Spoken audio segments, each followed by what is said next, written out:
About the dark corners of the earth and the unacknowledged places in the world of the height of the imperial period. Essentially, he wrote about the East Indies, the Himalayas, Malay Archipelago, and he wrote about them he tried extraordinarily hard to understand them. He didn't do the imperial thing, which even a man like Wells did, of seeing them from the outside. I think that way of writing, but the people of the archipelago probably was done only by one other man, an English civil servant called Hugh Clifford. But of course he was an imperial figure, and Conrad was not an imperial figure. And then there's Conrad's attitude to the Congo, and the variety of colonization of South America. So the range is quite enormous for a man who came from Poland and who had to learn English and stop being a plagiarist in his early story, called The Return, where Conrad actually, would you believe it, plagiarized is still there. But he was young, he was doing his first work. Then he began to do his own. And that gift of understanding is, I think that should be rewarded to understand. To change the conversation somewhat drastically, I realized that you are a great movie fan. I was just reading a piece in the Naipaul books about John Ford, which said that John Ford was not only a great American, but a great director, and really should be considered in the annals of great writers of America. And I know that Ford, particularly, is someone who you was like. Could you speak at all about what John Ford has meant to you? Well, I think and if I'm wrong, you know much more. Didn't he create the Western? Yes. The Western, as we know, a stagecoach and onwards. Didn't he create it? Well, what an achievement. It's a staggering achievement. Where there was nothing, there was something still powerful and enduring. Well, I think that's great. I think he created the landscape to some extent. He did it. He did what Cleveland had done with the landscape. He did it. Stagecoach. I think he's a great man. And then the other film which I remember is The Grapes of Wrath. And here the film director is working in an intuitive way. He's got a book, a very painful book, and he renders it in a remarkable, intuitive way. If you look at the film now, you see that it's black. Many of the things occur at night, so there's this darkness all the time. And then these little moments of light over on the road driving, and there's distance. And then the promised land is reached, and it is seen from a distance. And really no one ever sees a fruit tree or gets it. All right. I think it's an extraordinary intuitive thing to have done with, a famous book, but it could have been mishandled. Right, it's great. And you would But you must give them the data, the data work if it comes to industrial. And you would rank him with other favorites like Kurosawa and Sacha Disrupt, and so on.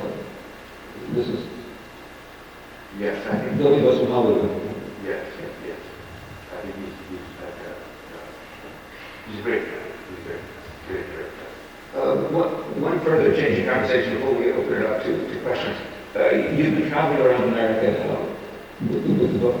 But I was curious with what's happened lately with the attacks of World Trade Center, whether you have any sort of feeling about what America is thinking, what people are talking about. Do they come up to you and say things about Osama bin Laden as well as about your book? Is there an awareness and consciousness as you travel?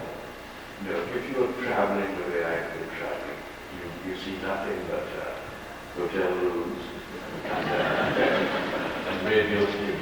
You know that. And the only talk you get is from people who interview you.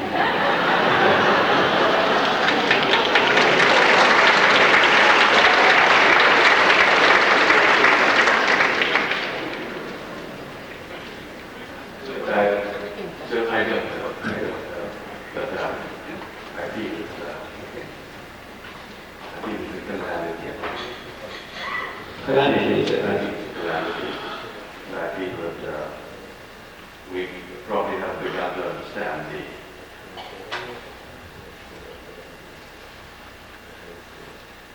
the greatness of the situation, of this terrible situation.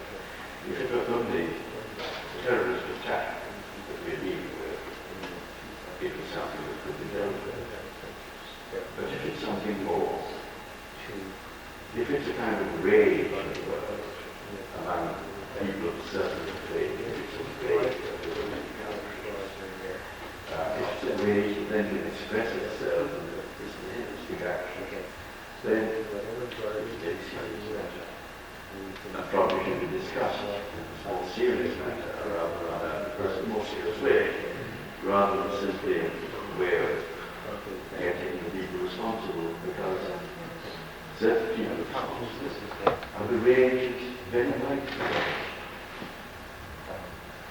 And where there will be many more people like the people responsible, the supply of those people is not exhausted. And there'll be many more coming forward. I think one should be ready for that, and perhaps try to deal with that in a new way, understanding what's gone wrong in the world.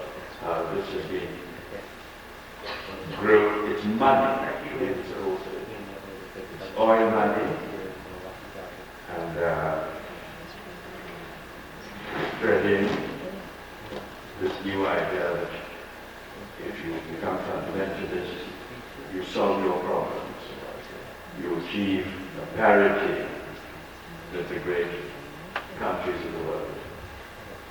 And money that makes you feel that you're oppressed. Because when you're truly oppressed, you don't feel it. When you have more money, you become more educated, you feel that you're oppressed. I think it's nihilism, actually. I don't know. I think we have to deal with that with nihilism. Why do it? And it's not such, nihilism is not so unusual as we feel. China went through a great nihilistic period just the other day. Cambodia, bits of Africa, the Congo, pure nihilism. The communist rule in Russia was nihilistic at the end of the day. So it appears to be something that's very deep in human nature, the nihilistic urge. The urge to destroy without having anything to put in its place. Isn't that contradictory to Islam? Nihilism? I think I would like others to talk. We have some questions. You have, well, actually, you've answered this. You have written rather prophetically about Islam. What do you think will be the outcome of the present confrontation in Afghanistan? I think we've touched that a little bit, haven't we? The outcome of the confrontation. Who will win? I guess that's the question, who will win? Or is there a winner?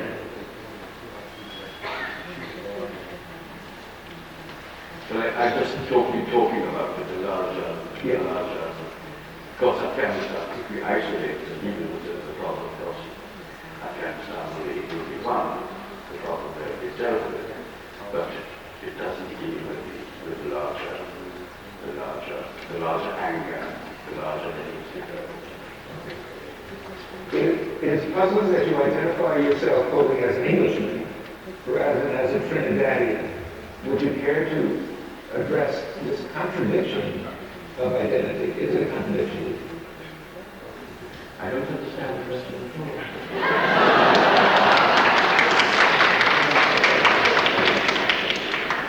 I think you've known me 25 years. You know that. And you know that. The idea, it's so silly. It's a question I never would ask. Well, here's one. I'm not sure about this one either. I did say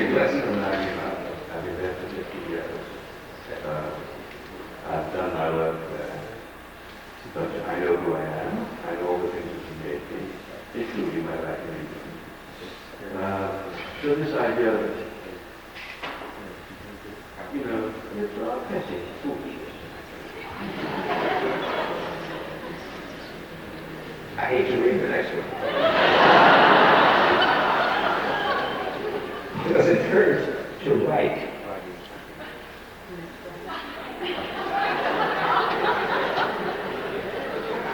Well, sometimes, sometimes you can actually do that once.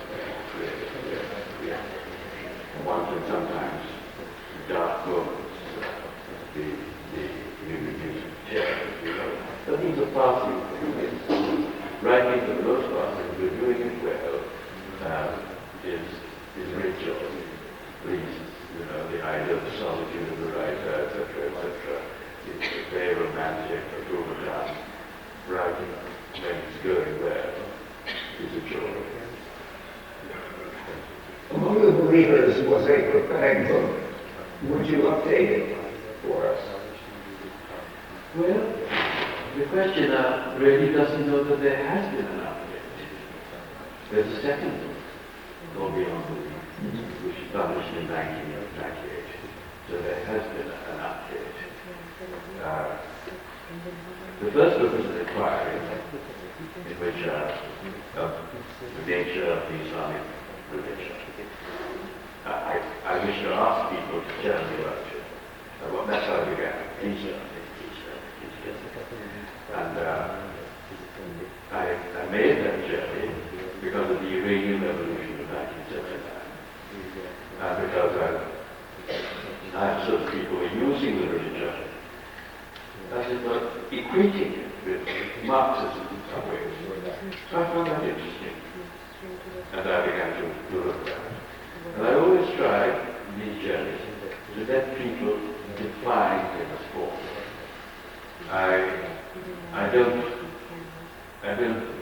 do too much of my own, laying down the law. I allow people to do it, define things. So that was the first thing. The bit about the prophetic side is that I keep myself alert to movements of the world by not reading the papers too closely. I have an idea what's happening to the world, but I don't follow it day by day. For example, I'll give you an idea. I know that in a place like Indonesia, there is now a great rivalry and a bloody rivalry, civil war almost, between the adherents of the two revealed religions, fighting over the course of the old Hindu, Buddhist, animist, Indonesian soul. The scope that old faith died by 14, 1500. The two revealed religions, Christianity and Islam, are fighting a war to the finish.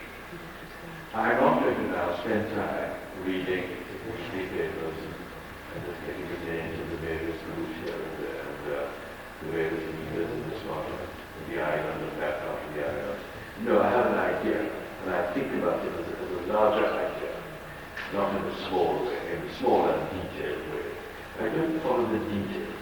So that's why I have a what you could say, a way of looking ahead. It's extraordinary to see why people here are amazing, people here are unaware.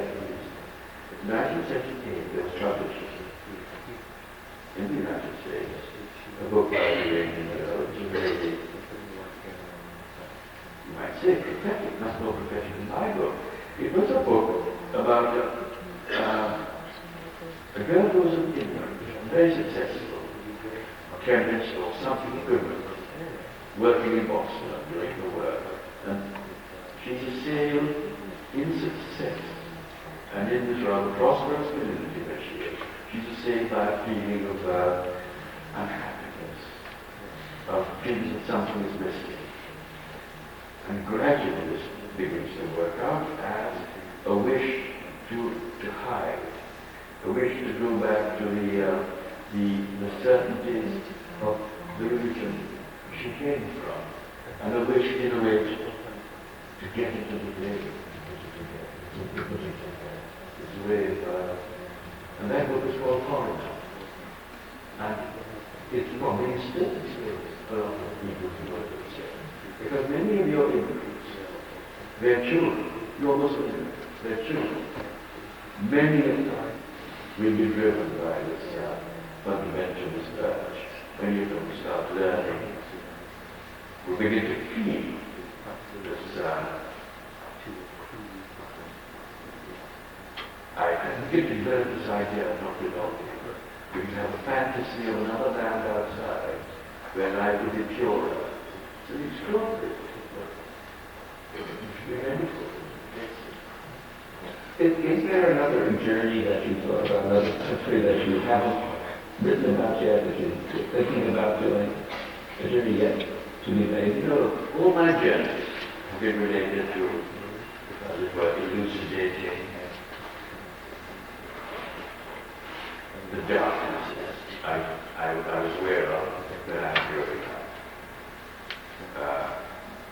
So I'm not really just traveled in a wild way. I've moved intuitively, but my writing has always had a focus. So the books move, they cohere. They're dealing with the one thing, the exploration of a man's world. I don't want to just take you over Germany or Japan or even China, which is very far away from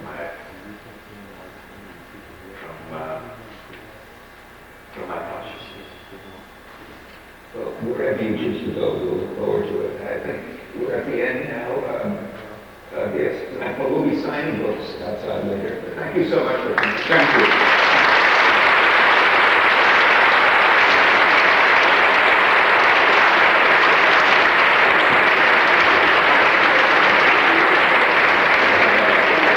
Well, I thank Venus Naipaul and Mel Gussow. Thank you all.